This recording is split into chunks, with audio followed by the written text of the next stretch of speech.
بنا لیا، جس محنت و لگن کے ساتھ دین کی خدمت انجام دے رہے ہیں اور رسول اللہ صلی اللہ علیہ وسلم کی دین کی اشاعت کے لیے ایک ادارے کی صورت میں، تعلیم و تعلم کی صورت میں، درس و تدریس کی صورت میں جو یہ ترقی اور میں پتہ کرتا رہتا ہوں، ان کی والدہ محترمہ کے وصال کی جب خبر ملی تو ان دنوں میں میری تیاری تھی مدینہ منورہ حاضری کے لیے،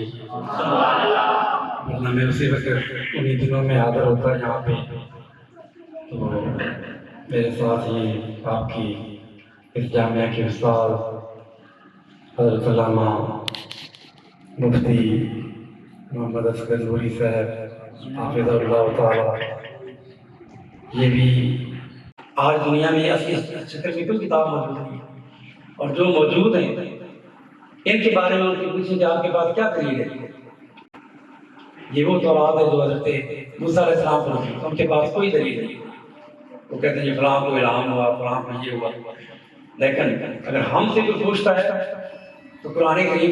کریم ہے، ہم حدیثوں کے بارے میں بھی ایک ایک حدیث کے بارے میں بتا دیں گے کہ پوری سند بیان کریں گے کہ فلاں نے بیان کیا، اور پھر وہ سلسلہ جو ہے حضور اکرم صلی اللہ علیہ وسلم گویا کہ آپ حضرات پڑھ رہے ہیں وہ ان کی کتابوں میں اور ان کی سبق میں موجود ہے۔ آگے امام بخاری کی سند جو ہے، امام بخاری سے لے کر صحابی تک، اور صحابی نے کہا قال رسول اللہ صلی اللہ علیہ وسلم، تو گویا کہ ایک ایک پورا ایک سلسلہ ہے جس کا ایک سرا اس جڑاں والے کے جامعہ شریعہ کے ساتھ ملتا ہے اور دوسرا سرا صوفہ کی درسگاہ کے ساتھ ملتا ہے۔ یہ وہ سلسلہ طباب ہے، سونے کی ایک زنجیر ہے جس میں کڑیاں ملتی جاتی ہیں۔ جب عطا ثنا کہتے ہیں تو ایک کڑی دوسرے کے ساتھ ملتی ہے، تیسرے کے ساتھ ملتی ہے، اور ایک دامن جو ہے وہ اگر شاہ صاحب کے ہاتھ میں ہے، علامہ محمد اصغر صاحب کے ہاتھ میں ہے، تو سیرا جو ہے وہ کام ملتا ہے، تو دامن مصطفیٰ کا۔ یہ اس پر ایک پورا فن اگر سند نہ ہو تو پہلے پرانے زمانے میں یہ ہوتا تھا کہ حدیث بیان کرتا تو اس کے لیے سند بیان کرنا، لیکن اللہ پاک کروڑ آرام سے انشاءاللہ فرمائے امام بخاری پر، امام مسلم پر اور دیگر جو ائمہ ہوئے، محدثین ہوئے، انہوں نے محنتیں کر کے احادیث جمع کی، اور چونکہ حد تواتر تک اب یہ ہم یقین سے کہہ سکتے ہیں کہ یہ امام بخاری کی کتاب ہے، اور ترقی بالقبول امت کے اندر اس کتاب کو حاصل ہے۔ اسی طرح صحیح مسلم کو بھی اور دیگر کتابوں کو بھی، تو اب ہم اتنا ہمارے لیے کافی ہے۔ ایک عالم جب جمعے پر خطبہ دیتا ہے یا کوئی بعد میں حدیث بیان کرتا ہے تو آخر میں رواه بخاری کہہ دے، تو اتنا کہہ دینا وہ کافی ہے۔ ہماری ذمہ داری کا جو آگے کے حالات ہیں محفوظ ہیں، کئی جلدوں کے اندر کتابیں موجود ہیں۔ یہ کیوں؟ جس شخص نے بھی غلط یا صحیح، یعنی وہ کیسا بھی تھا، وہ سچا راوی تھا یا جھوٹا راوی تھا، اس کی حالات اس میں آگے تاکہ پتہ چل جائے کہ کون سچا ہے اور کون جو ہے وہ بھول جاتا تھا یا اس کے کردار کے اندر۔ اب جنہوں نے حضور کی حدیث کو بیان کرنا ہے ان کے لیے کتنا کڑا معیار ہے، ان کا کردار اللہ۔ یہ باتیں میں اس لیے بھی کہتا ہوں، علماء کی ذمہ داری اور بڑھ جاتی ہے۔ ایک عام آدمی جو ہے وہ اگر بازار میں بیٹھا ہو، ننگے سر بیٹھا ہو، وہ ایک کاروباری بندہ ہے جو دیکھیے گا ٹھیک ہے، لیکن ایک عالم جو ہے وہ اگر بازار کے اندر چلتے پھرتے کھا پھر رہا تو محدثینوں سے بھی حدیث نہیں لیتے، اس لیے کہ یہ حضور علیہ السلام کی حدیث کو اتنے برکت والے کام کریں، یہ ایل نہیں ہے، اس کو ادب نہیں ہے، یہ ننگے سر پھر رہا بازار میں پھر چلتے پھرتے کھا رہا ہے۔ کبھی ایک بار بھی اگر اس سے جھوٹ بولا ہے تو کتابوں میں وہ بھی لکھا ہوا ہے کہ کبھی جھوٹ بھی بول لیتا ہے۔ امام بخاری اتنا لمبا سفر کر کے، اور سفر کیا ہوتے تھے، آج کا دور نہیں تھا کہ گاڑی پہ بیٹھے کا گھنٹوں میں، دنوں کا سفر گھنٹوں میں طے ہوتا ہے۔ ہوائی جہاز پہ جائیں، ایک ملک سے دوسرے ملک میں آپ جائیں، گھنٹے 2 گھنٹے میں آپ 4 گھنٹے 10 گھنٹے میں سفر کر لیں۔ اس دور میں عام طور پر جو سفر ہوتے تھے گدوں پر سفر کرتے تھے اور باقاعدہ کرائے پر دستیاب ہوتے تھے۔ اور زیادہ کوئی امیر ہوتے تھے تو گھوڑے مل جاتے تھے، عام طور پہ جو ہے وہ یہ گدھے اونٹ، اور جہاں پیدل سفر زیادہ پیدل سفر کرتے تھے۔ اب آپ اندازہ کریں کہ اگر آپ کو لاہور ہی جانا پڑے پیدل تو آپ کتنا، آپ میں سے کتنے لوگوں کو جو یہ ہمت کر سکتے ہیں؟ لیکن امام بخاری اور ان لوگوں نے اس طریقے سے پیدل سفر کیا، لمبے سفر کیے، تو اتنا لمبا سفر کر کے گیا کہ پتہ چلا کہ اس کے پاس حضور کی ایک حدیث ہے۔ اب کسی سے سنی تھی، براہ راست سننا چاہتے تھے، جب اس کے پاس گئے دور سے جب دیکھا پتہ چلا کسی نے بتایا کہ وہ جو صاحب کھڑی ہے یہ ہے اس نام کے محدث کو آپ ملنا چاہتے ہیں۔ تو آپ نے دیکھا کہ انہوں نے اپنی جھولی یوں پھیلائی ہوئی اور گھوڑا ان کا بھاگ گیا تھا تو اس کو پھچکار رہے ہیں۔ اب جھولی کو یوں کر کے جیسے اس کے اندر کچھ چارہ ہے اور گھوڑے کو یہ تسر دے رہے ہیں کہ تجھے یہ چارہ کھلاؤں گا۔ امام بخاری آگے بڑھ کے دیکھا تو جھولی خالی تھی، جھولی خالی تھی۔ تو آپ نے کوئی بات نہیں کی، پیچھے آ کے واپس جانے لگے۔ تو بخار کر کہا کہ نوجوان کیسے آئے؟ انہوں نے کہا میں آیا تھا ایک کام تھا لیکن آپ واپس جاؤ۔ کہا بتاؤ تو صحیح کام کیا تھا؟ انہوں نے کہا کام یہ تھا کہ میں پتہ چلا تھا کہ آپ حدیث کی روایت کرتے ہیں، آیا تو تھا آپ سے حدیث کی روایت لینے کے لیے، لیکن آپ کا کردار دیکھا ہے کہ آپ کی جھولی خالی ہے اور گھوڑے کو یہ تسر دے رہے ہیں کہ اس کے اندر چارہ ہے، جاؤ کھا لو۔ تو جو جانور کے ساتھ جھوٹ بول سکتا ہے وہ اس عیب نہیں ہے کہ رسول اللہ صلی اللہ علیہ وسلم کی حدیث بیان کرے، ہو سکتا ہے اس میں بھی جھوٹ بول۔ ایک شخص کو دیکھا کہ وہ کہا قبلہ رخ ہو کر ادھر جھوک دیا، اسے دیکھ لیا، وہیں سے واپس آ گیا۔ کہا کہ جو شخص رسول اللہ کی سنت پر عمل پیرا نہیں ہوتا وہ حضور کی حدیث بیان کرنے کا ہے، اس لیے کڑی شرائط ہے۔ اور اس طریقے سے تفتیش کرتے کردار کہتا ہے، کبھی جھوٹ تو نہیں بولا، حافظہ کہتا ہے، اتنی باتیں پوچھتے۔ تو خطیب بغدادی کہتے ہیں کہ ہم جب جاتے تفتیش کرتے پوچھتے تو بعض لوگ پوچھتے بھی تم نے کوئی رشتہ کرنا ہے؟ رشتہ کرنا ہے کہ اتنا تم تفتیش کر رہے ہو کہ یہ کیسا ہے؟ انہوں نے کہا رشتہ نہیں دینا، اس سے بھی بڑی بات ہے، ہم نے حضور اکرم صلی اللہ علیہ وسلم کی حدیثیں بیان کرنی جمع کر دی اور ہم دیکھ رہے ہیں کہ اس کا کردار کہتا ہے کہ حدیثیں بیان کرنے کے قابل بھی ہے۔ اتنی زیادہ چھان بین کے بعد محدثین اور پھر ہر حدیث کے ساتھ بیان کر دیتے ہیں کہ اس حدیث کی فنی حیثیت کیا ہے۔ امام بخاری سے پہلے چونکہ اس میں شاذ حدیثیں، معلل حدیثیں اور منکر حدیثیں وہ ساری کی ساری آ جاتی ہیں، اگرچہ وہ بھی علماء نے اس کی درجہ بندی کی، اور ہر حدیث جو غیر صحیح اس کا مطلب یہ نہیں ہوتا کہ قابل قبول نہیں ہے، یہ ایک خاص اصطلاح ہے، آپ جانتے ہیں بات کو۔ تو امام بخاری نے صحیح کا مطلب یہ ہے کہ زیادہ تر حدیثیں جو ہے وہ صحیح نہیں۔ آج یہ بھی ایک پروپیگنڈا کیا جاتا ہے کہ امام بخاری نے بس بخاری سے حوالہ، حالانکہ بخاری کا بخاری کے حوالہ جو ہے یہ مطالبہ کرنا جو ہے اس کا مطلب یہ ہے کہ باقی حدیثوں کا تم انکار کرتے ہیں۔ باقی حدیثوں کا جتنی بھی حدیثیں ہیں ان کو امام بخاری کے بھی یہ قول کے خلاف ہے۔ آپ محبت تو بخاری سے کرتے ہیں اور بخاری کے قول کو ہی مانتے ہیں۔ امام بخاری کیا کہتے ہیں کہ بہت سی حدیثیں میں نے چھوڑ دی ہیں، اور سارے یہ آپ کے سرانے نگار دیکھتے ہیں کہ آپ نے 6 لاکھ حدیثوں سے انتخاب کیا اور 3 لاکھ حدیثیں تو امام بخاری کو یاد تھی، اور جس کو 1 لاکھ حدیث یاد ہے وہ حافظ ہوتا ہے، حافظ حدیث اس کو کہتے ہیں، سند اور متن کے ساتھ اس کو یاد ہے، اور جس کو 3 لاکھ حدیثیں یاد ہیں وہ حجت ہوتا ہے، اس کو حجت کہا جاتا ہے۔ اور امام بخاری جو ہے 3 لاکھ حدیثیں یاد تھی متن اور سندوں کے ساتھ، اور 6 لاکھ حدیثیں ان کے پاس ویسے محفوظ تھی۔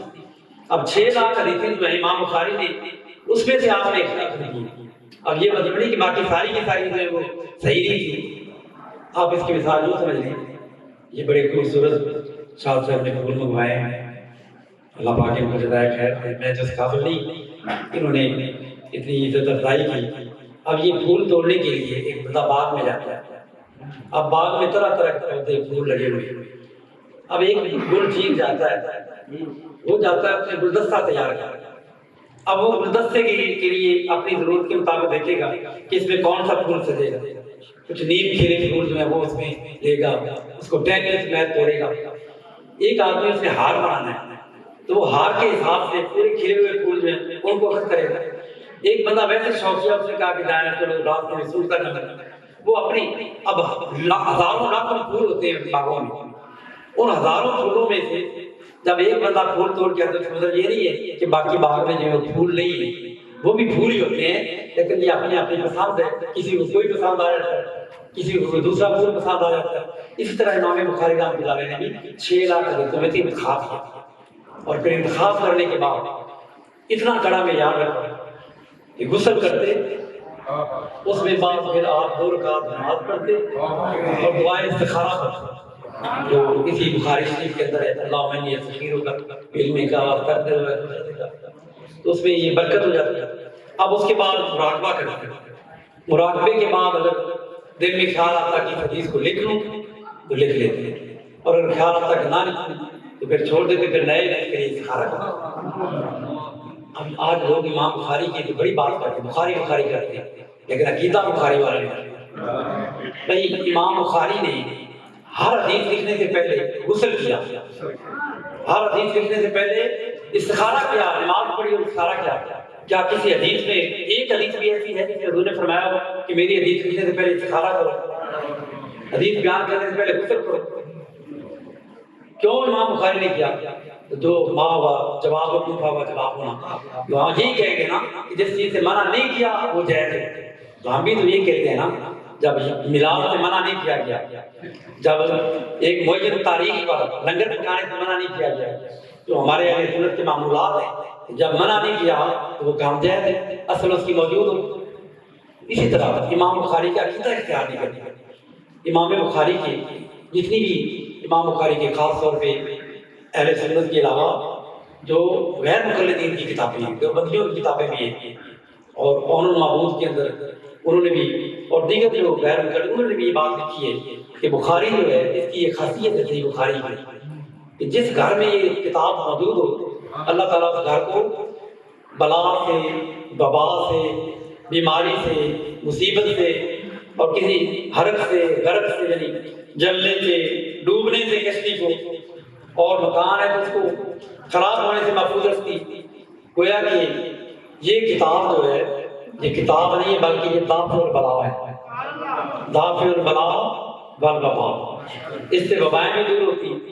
تو ہم جب یہ کہتے ہیں کہ تم کتاب کو تو دافع البلا مان لیتے ہو، اور جس کتاب کے اندر جس آقا کی حدیثیں موجود ہیں، جس آقا کے کلام موجود ہیں، وہ کیا دافع البلا والوبا نہیں؟ جب ہم ان کو یہ کہتے ہیں دافع البلا والوبا، ہمارے پاس فکر لگا دیتے ہیں، اور پھر امام اہل سنت کو پوری کتاب لکھی پڑی ہے۔ تو یہ ہے کہا، یعنی جہاں امام بخاری کریں گے اور جہاں بخاری کے عقیدے کی بات آ رہی ہے، میں کہتا ہوں کہ اس پر پوری مستقل نہیں، اس پر کسی کو پوری محفل ہونی چاہیے کہ امام بخاری کے جو عقیدے ہیں ان کے حوالے سے بات کریں۔ امام بخاری سے ڈھونڈ کر اور حدیثوں کو لاتے ہیں جن میں حضور کی نسبتوں کو بتا جاتا ہے۔ آج یہ کہتے ہیں جی تم بزرگوں کے کیوں جاتے ہو؟ ہم کہتے ہیں بزرگوں کی نسبت بڑی تھی، جو نسبت ہوتی ہے۔ آج یہ کہتے ہیں کہ حجر اگر کوئی ممبر شریف کو ہاتھ لگا دیتا ہے، اگر کوئی ریاض الجنت کے اندر جانی شریف کے قریب جاتا ہے، ہم بھی کہتے ہیں ادب کرو، لیکن اگر کوئی بے خودی میں سجدہ در پر جو جا تمام جو کیا اچھا کیا پھر تجھ کو کیا۔ اگر کوئی بندہ عشق کی جولانیوں میں وجد میں اگر کوئی بندہ ہاتھ لگا لیتا ہے، اس پر فتویٰ لگا دیتے ہیں، اس کو عجیب شرک کے فتوے لگائے جاتے ہیں۔ حالانکہ امام بخاری رحمۃ اللہ علیہ نے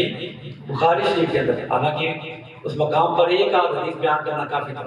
پوری 2-2.5 صفحے کی حدیث جہاں پہ بیان کی حضرت عبداللہ بن عمر کی، جب وہ مکہ پاک سے مدینہ پاک جاتے یا مکہ پاک سے مدینہ پاک آتے، تو جاتے ہوئے کہاں رکتے اور واپس آتے ہوئے کہاں، اور وہ کہاں رکتے تھے؟ کہتے جہاں میرے آقا راستے سے ہٹ کر نیچے شیخ میں اتر کر ان ٹکریوں میں پاس جا کر وہاں جا کر کبھی بیٹھ جاتے تھے، کبھی لیٹ جاتے تھے، کبھی وہاں سے دور آگے جا کے مسجد کو چھوڑ کر وہاں جا کر نماز پڑھتے تھے۔ کیوں نماز پڑھتے؟ پوچھا گیا، کہا کہ یہاں آقا نے نماز۔ تو امام بخاری اسی طرح آپ دیکھیں کہ ایک حدیث کو آپ نے امام بخاری نے متعدد مقامات پر مختلف ابواب میں اس کو لائے ہیں، اور وہ آپ سارے حضرات اس حدیث کو بیان کرتے ہیں کہ امام بخاری نے بار بار بیان کیا کہ حضور اکرم صلی اللہ علیہ وسلم کا ممبر تیار کیا گیا تو جس تنے کے ساتھ کھجور کے خشک تنے کے ساتھ ہم پہلے خطبہ دیا کرتے تھے، جب اس کو چھوڑ کر ممبر کی طرف بڑھے تو پھر آ کے مصطفیٰ میں رونے لگے۔ اب امام بخاری عقیدہ بیان کر رہے ہیں کہ کائنات کی ہر چیز محمد مصطفیٰ کا پہچانتی ہے کہ یہ ہمارے آقا ہے، محبت کرتے ہیں۔ وہ تنا ہم سے محبت کر رہا تھا، اور مولانا روم نے کہا استنی ہنانا تھا جنہیں رسول نالا میدہ دھم چھوڑ بابے عقول، جس طرح عقل مند ہوتے ہیں اپنے محبوب کے بچھڑنے پر یوں بے قرار ہو کر رو رہا تھا۔ اور پھر امام بخاری نے اس میں کئی حدیثیں بیان کی، اس کیفیت کو بیان کیا کہ کس طرح رو رہا تھا۔ کسی نے کہا کہ اونٹنی ہو جو بچہ جننے والی ہو، 10واں مہینہ اس کو دردیں اس کو لگی ہوئی ہوں، جس طرح وہ چیختی پکارتی ہے، چیختی اور پکارتی ہے، اس طرح پوری مسجد گونج اٹھی،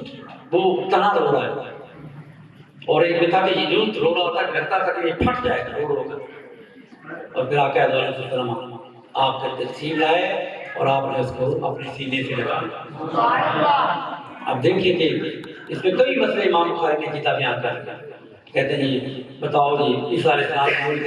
مردے زندہ کیے، مردوں میں تو پہلے جان ہوتی ہے، اس پہ پھر جان واپس کرنا ہے۔ اور جس چیز میں سرے سے جان نہیں ہوتی،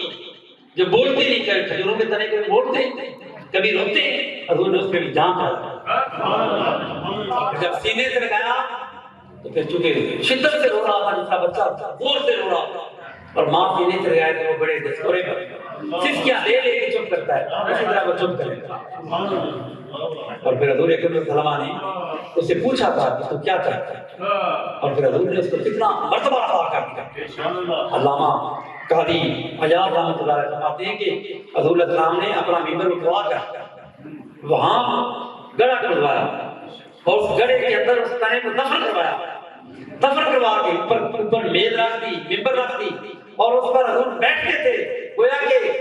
گویا کہ وہ زبان حال سے کہتا ہوگا یا رسول اللہ تیری معراج کہ تو لوح قلم تک پہنچا، اور میری معراج کہ میں تیرے قدم تک پہنچا۔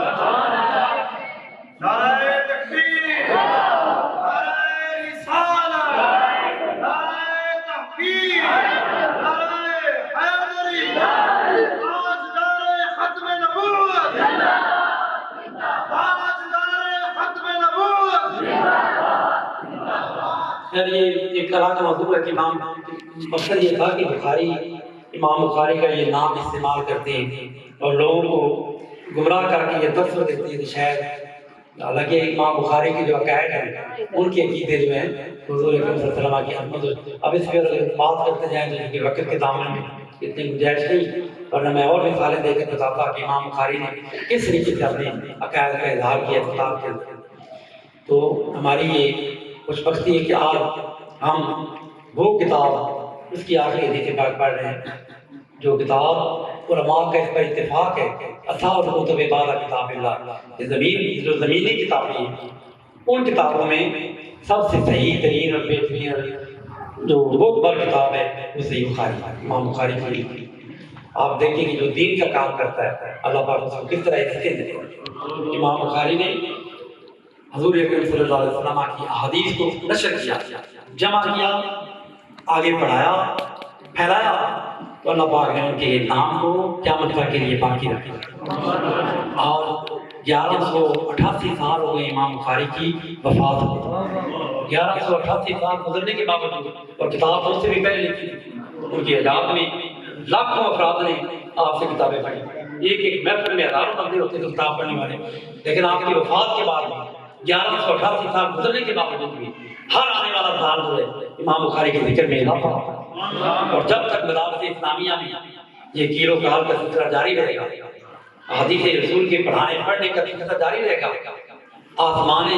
اللہ پاک کے آسمان رحمت سے امام بخاری پر انوار التجلیات کی بارشیں ہوتی رہیں۔ تو اس میں امام بخاری نے بہت سے ابواب جو ہیں، یہ 16 سال کے اندر آپ نے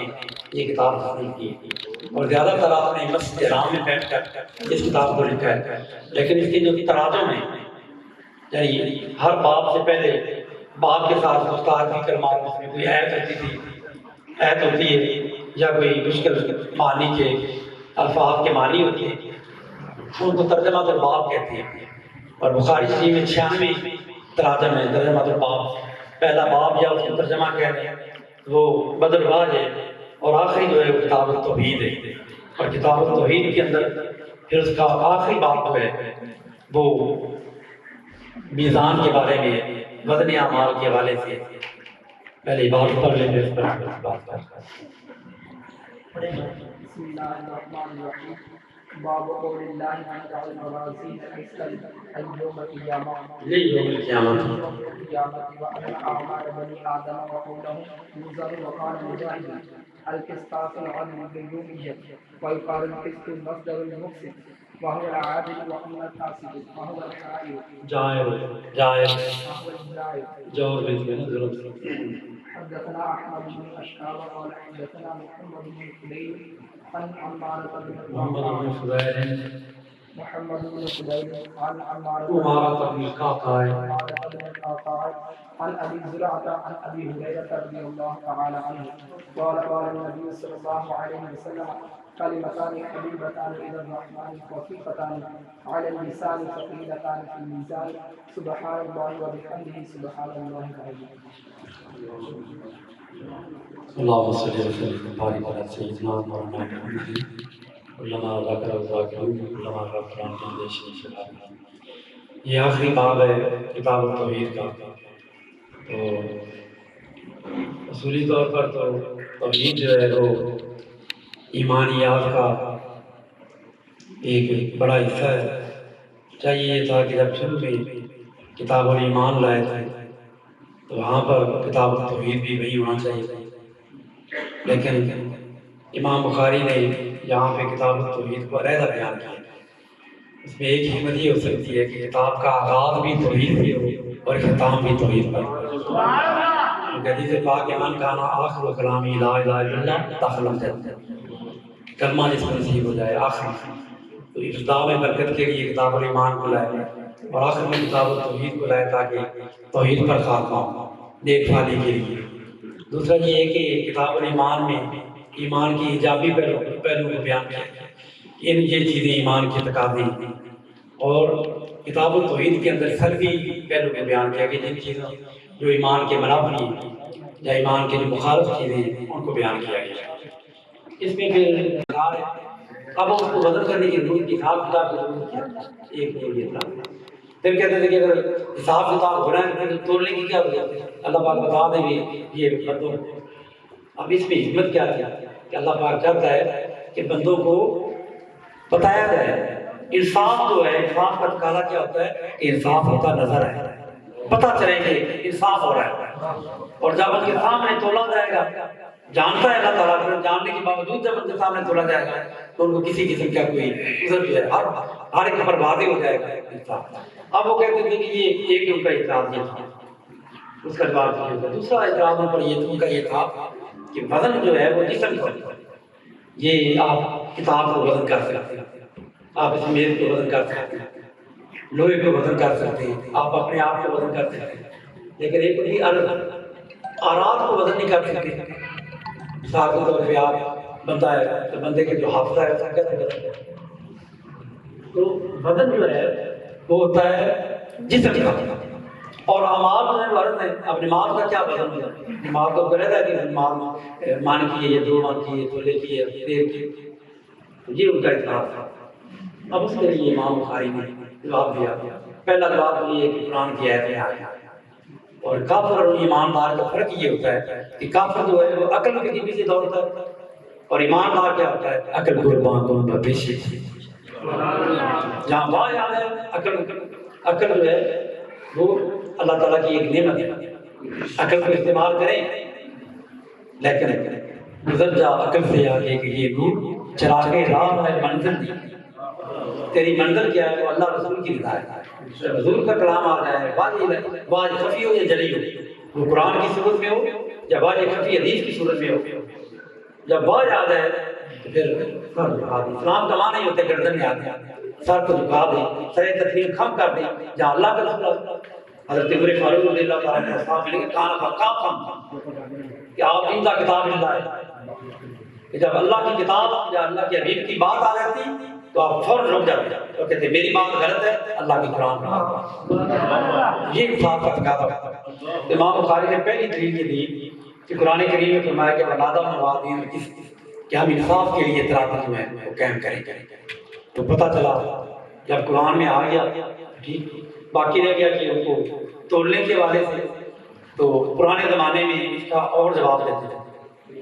اس میں اختلاف تھا کہ کس چیز کو تولا جائے گا۔ حضرت ابن عباس وغیرہ بعض کا قول یہ ہے، حضرت عبداللہ بن عمر کا قول یہ ہے کہ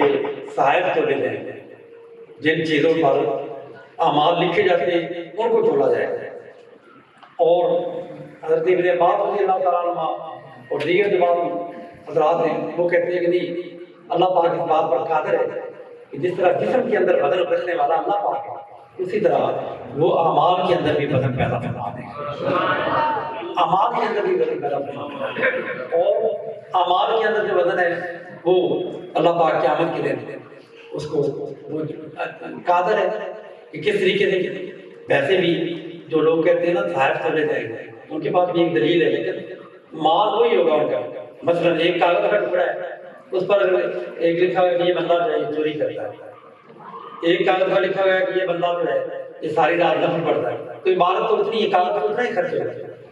کاغذ میں اتنا خرچ ہوگا تو بھاری کیسے ہوگا؟ بھاری تو پھر اللہ پاک کرے گا، وہ جانتا ہے کہ نیکی کا کاغذ وہ بھاری ہے اور جس پر برائی نہیں کی وہ بھاری نہیں۔ پھر دنیا میں بھی ہم دیکھتے ہیں مثلا ایک انچ لوہا لے لیں یا ایک فٹ کا لوہا کی تختی لے لیں اور ایک فٹ لوہے کی تختی جو ہے اس کی بجائے سونے کی تختی تو وہ سونے والی تختی بھاری ہوگی، حجم ایک ہو، اس کا سائز ایک ہو، لیکن اس میں وزن ہوتا ہے۔ اس طرح اللہ تعالیٰ ان کاغذوں کے اندر بھی وزن، لیکن جو محققین ہیں وہ فرماتے ہیں کہ تولا جائے گا اعراض کو۔ اللہ تعالیٰ حضرت ابن عباس فرماتے ہیں یکلف اللہ اعراض اجساما کہ اعراض کو اللہ جسم بنا دے۔ یہ تو تھا پرانے دور کا، آج کے دور میں اعراض کو بھی تولا جاتا ہے۔ کسی کو بخار ہو جائے تو تھرما میٹر لگا کر اس کے اندر حرارت جو ہے بخار کی، اس کا کوئی وزن تو نہیں ہے، وہ جسم کے ساتھ عارض ہے، ایک عارض آنا ہے، لیکن اس کو بتا دیتے ہیں ماپ کر کے اس کے اندر اتنا بخار ہے، اتنی گرمی ہے۔ اسی طرح موسم کا حالات ان سے روز بتاتے ہیں، سردی اتنی گرمی اتنی، کسی کو شوگر کا ہو تو ایک خون کی بوند لگا کر اس سے پتہ چل جاتا ہے کہ اس کے جسم کے اندر جو ہے مٹھاس کی کتنی مقدار ہے، چکنائی کی مقدار جو بتا دیتے ہیں۔ یہ جو ہم بول رہے ہیں آواز، اس آواز کی رفتار جو ہے اس کو ماپنے کی آلات مانگیں۔ تو جب مادی دنیا کے اندر مادی رسائل اور اولاد کے ساتھ انسان اس بات پر قادر ہے کہ وہ اعراض کو وزن کر سکتا ہے، جو ساری کائنات کا خالق و مالک ہے وہ بھی اس بات پر قادر ہے کہ وہ اعمال کو بھی وزن کرے۔ اب اس کے لیے ایک میزان ہے، اب اس میں پھر بات ہے کہ کیا وہ ایک میزان ہے یا زیادہ میزان ہے؟ تو یہاں بھی قرآن کریم میں جمع کر سکتا ہے، تو بعض لوگ کہتے ہیں ایک میزان زیادہ ہے۔ زیادہ کس طرح کے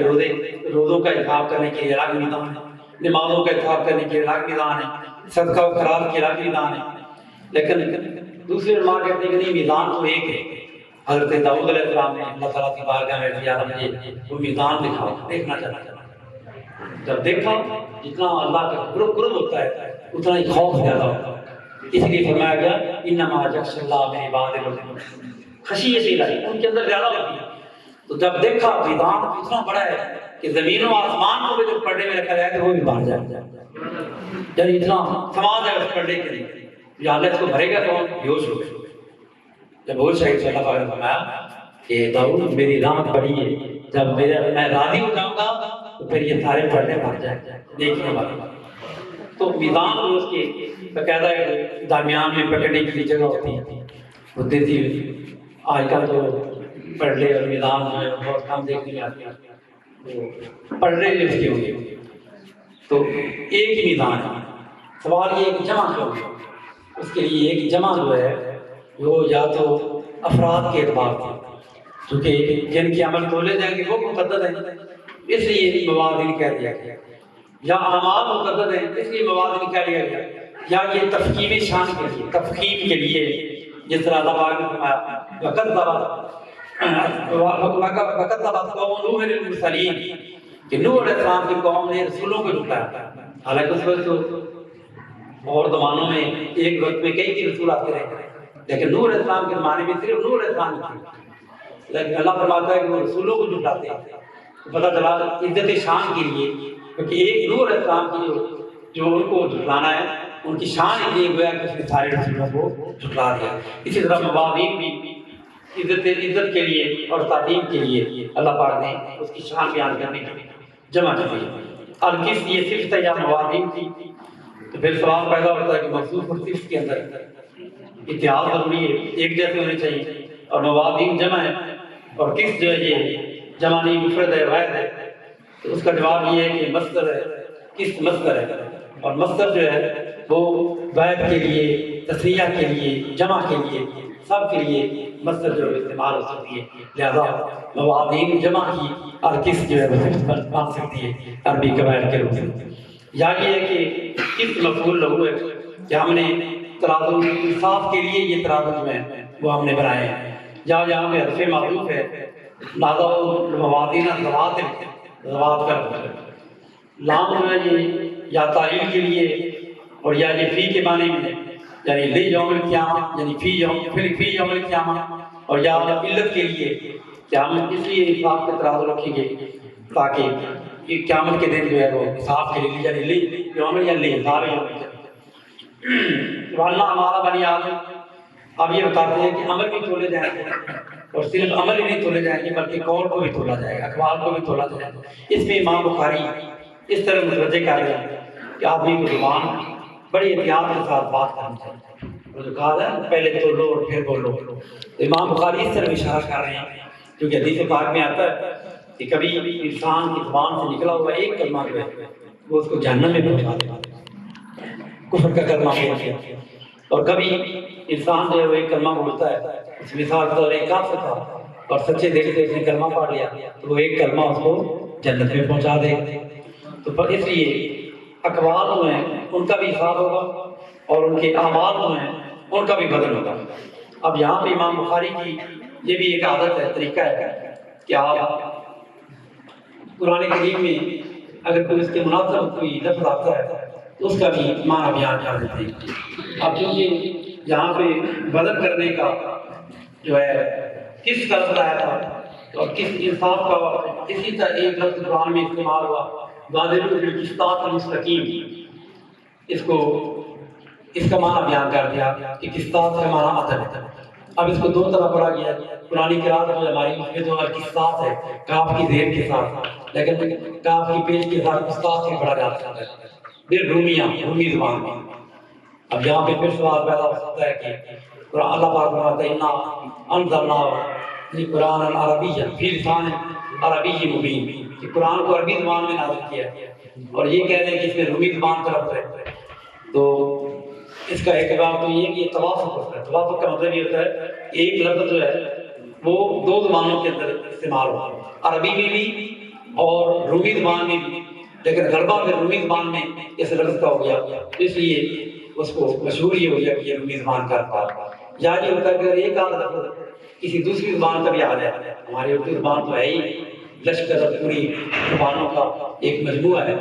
تو ایک آدھ لفظ کسی دوسری زبان کا آ بھی جائے تو وہ اس کی عربیت کے منافع نہیں ہے۔ آگے فرمایا کہ اب یہ بیان کرنا چاہتے ہیں کہ کس جو ہے یہ جب عام طور پر مجرد میں استعمال ہو پھر اس کا معنی ہوتا ہے ظلم کے معنی میں استعمال ہوتا ہے، یہ خاص طور پہ فائل کا جب جائے قاصد کا معنی القاصد اور جائے ظالم کے معنی میں آتا ہے، اور اگر باب افعال پر چلا جائے مضیفی میں چلا جائے تو پھر یہ اس میں صرف کے لیے ہوتا ہے کہ حمزہ تو افعال کا معنی بن جائے گا، عدل کا معنی بن جائے گا، اس لیے امام بخاری بیان کرتے ہیں کہ الکس مصدر کہ کس مقصد کا مطلب ہے۔ اب یہاں پہ امام بخاری پر یہ اعتراض کیا گیا ہے کہ یہ مقصد کا مطلب تو نہیں ہے، مطلب ایک ساتھ ہے، اور ایک ساتھ کا مطلب جو ہے آگے پھر یعنی مصدر المصدر ہے، اس کا آسان جواب یہ ہے کہ مصدر بمانا مادہ ہے، کہ مادہ جو ہے اس کا ہے، مقصد کا مادہ جو ہے وہ کس ہے۔ اب اشارہ یہ کیا کہ اس میں یہ دو لفظ ہے، ایک ہے کس اور ایک لفظ ہے کس، اس کو علامہ کرمانی نے بخاری کی شرح کے اندر اس کو بیان کیا کہ کاف کی زبر کے ساتھ اگر ہو تو اس کا معنی ہوتا ہے ظلم، اور اگر کاف کی زیر کے ساتھ ہو تو اس کا معنی ہوتا ہے عدل۔ اب یہ کہنا عام طور پر یہ مطلق کہا جاتا ہے کہ مجرد کے ظلم کے معنی، حالانکہ اس آیت کے اندر بھی مجرد کو انصاف کے معنی میں استعمال کیا گیا ہے، اور نادر موازین القسط، اور قسط جو مجرد ہے اور انصاف کے معنی میں پتہ چلا کہ مجرد جو ہے تمام جو قسط جو ہے اگر کاف کی زیر کے ساتھ ہوگا تو وہ انصاف کے معنی میں ہوگا، اور اگر زبر کے ساتھ ہوگا قسط ہوگا تو پھر وہ ظلم کے معنی میں ہوگا، اور اس کو اگر جب مزید فیمے لے جائیں گے، باب فاہمے لے جائیں گے تو پھر وہ انصاف اور مقصد جو ہے وہ عدل کے معنی میں آ جائے گا۔ آگے حدیث بیان کی، اس حدیث کو امام بخاری نے بخاری شریف میں 3 مقامات پر بیان کیا۔ سب سے پہلے اس کو کتاب الدعوات میں لائے ہیں، اس کے بعد اس کو کتاب الایمان والنذور میں اس حدیث کو بیان کیا، اور آخری اور تیسری مرتبہ اس مقام پر، لیکن تینوں جگہ پر امام بخاری کا یہ بھی ایک اصول ہے کہ استاد اگر نیا ہو وہ حدیث بھی نئی حدیث سمجھتے ہیں اور اس کو علیحدہ رکھتے ہیں۔ اب امام بخاری نے 3 مقامات پر جو حدیثیں بیان کی ہیں، یہی حدیث تینوں مختلف اساتذہ سے بیان کی۔ کتاب الدعوات میں زہیر بن حرب سے حدیث کو اپنے استاد زہیر بن حرب سے روایت کیا، کتاب النذور میں قتیبہ بن سعید سے اپنے استاد سے حدیث کو روایت کیا، اور یہاں پہ عمرو بن اشکاب سے۔ اب سوال یہ ہے کہ عمرو بن اشکاب کی حدیث کو یہاں پہ لانے کا مقصد کیا ہے؟ تو علامہ ابن حجر فرماتے ہیں کہ کیونکہ امام بخاری نے ان 3 اساتذہ سے جب حدیث سنی تھی مختلف اوقات میں، سب سے آخر میں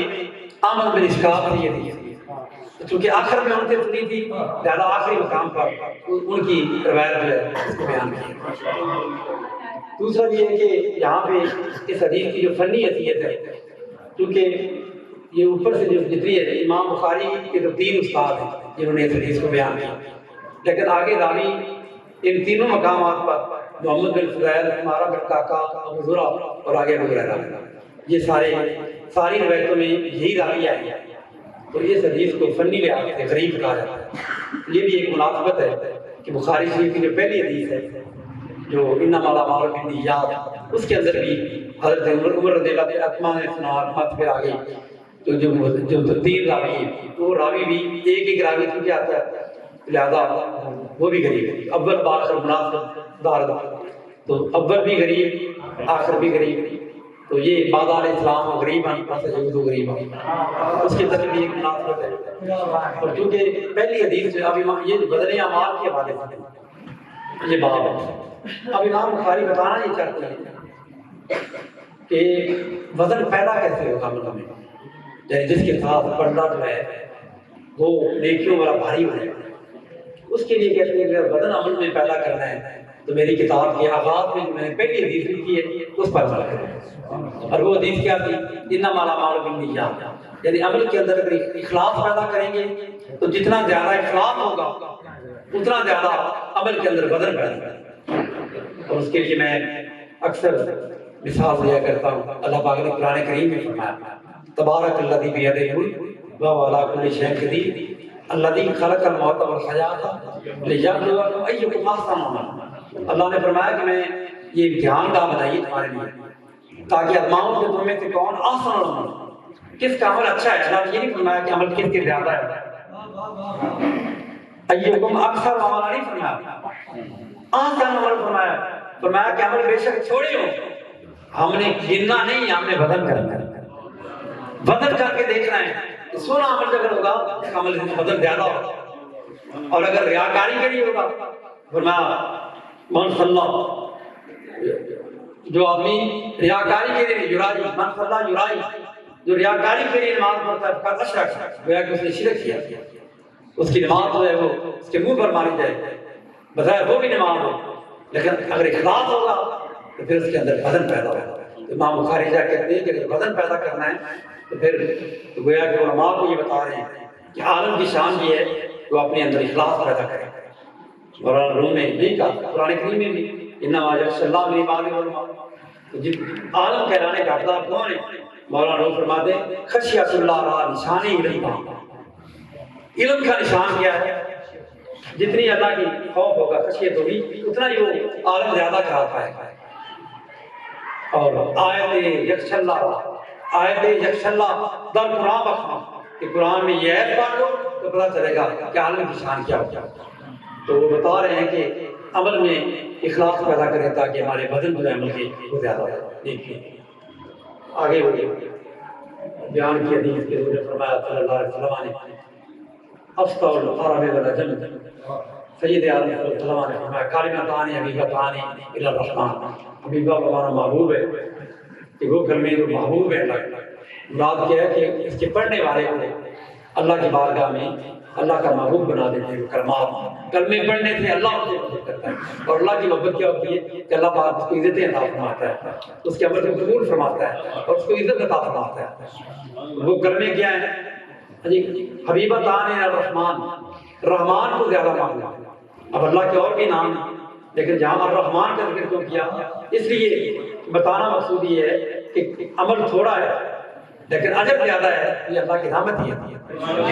کہ تھوڑا سا عمل ہے اتنا وقت لیتا ہے۔ سبحان اللہ پڑھیں، سبحان اللہ العظیم، 1 منٹ بھی لگتا ہے، 1 منٹ میں آپ کئی بار پڑھ سکتے ہیں، لیکن کیونکہ اس لیے یہ اللہ کی خاص رحمت ہے۔ اللہ پاک اس لیے الرحمن فرمایا اور خفیفتان علی اللسان کہ وہ زبان پر بڑے ہلکے ہیں، یعنی آرام سے اس میں ایسے الفاظ ہیں جن کو ادا کرنا بڑا آسان ہے۔ بعض عربی کے الفاظ ہیں کہ ہماری زبان میں بھی جو زبان پر نہیں چڑھتے ایسے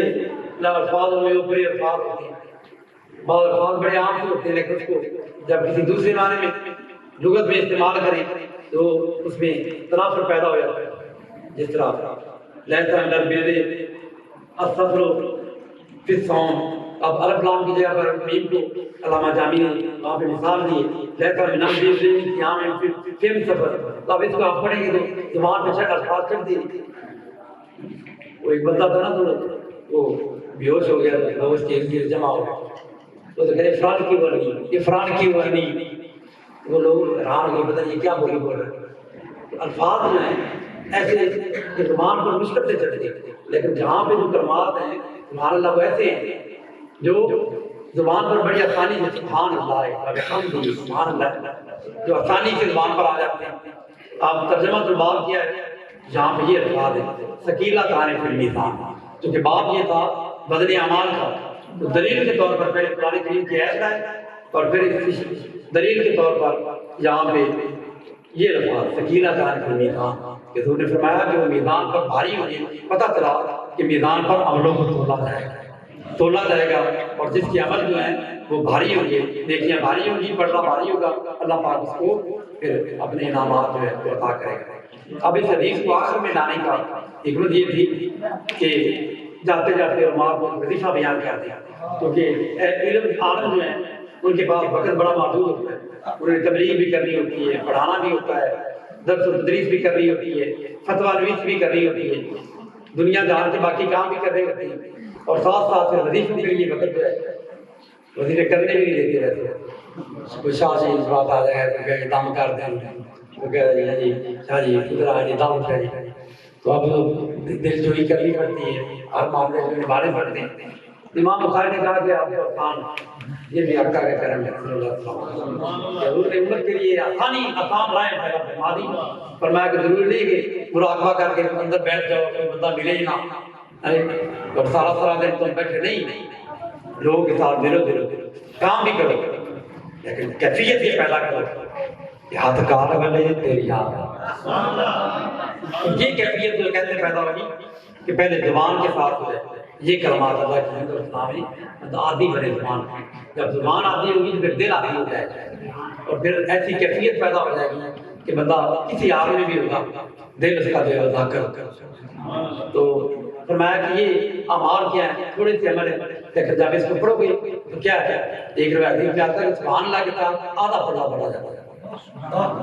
اور الحمدللہ جو ہے تملا وہ میزان کو بھر دے گا۔ ایک معنی اس یہ ہے کہ سبحان اللہ کے ساتھ الحمدللہ آیا تو پردہ بھر جائے گا، اور ایک معنی یہ ہے کہ آدھا پڑھنا تو اس سے بھرا گیا تھا، لیکن اگر وہ نہ بھی سبحان اللہ ہوتا خالی الحمدللہ ہوتا تو اس کے ساتھ سارا پڑھنا اس کی کام کا۔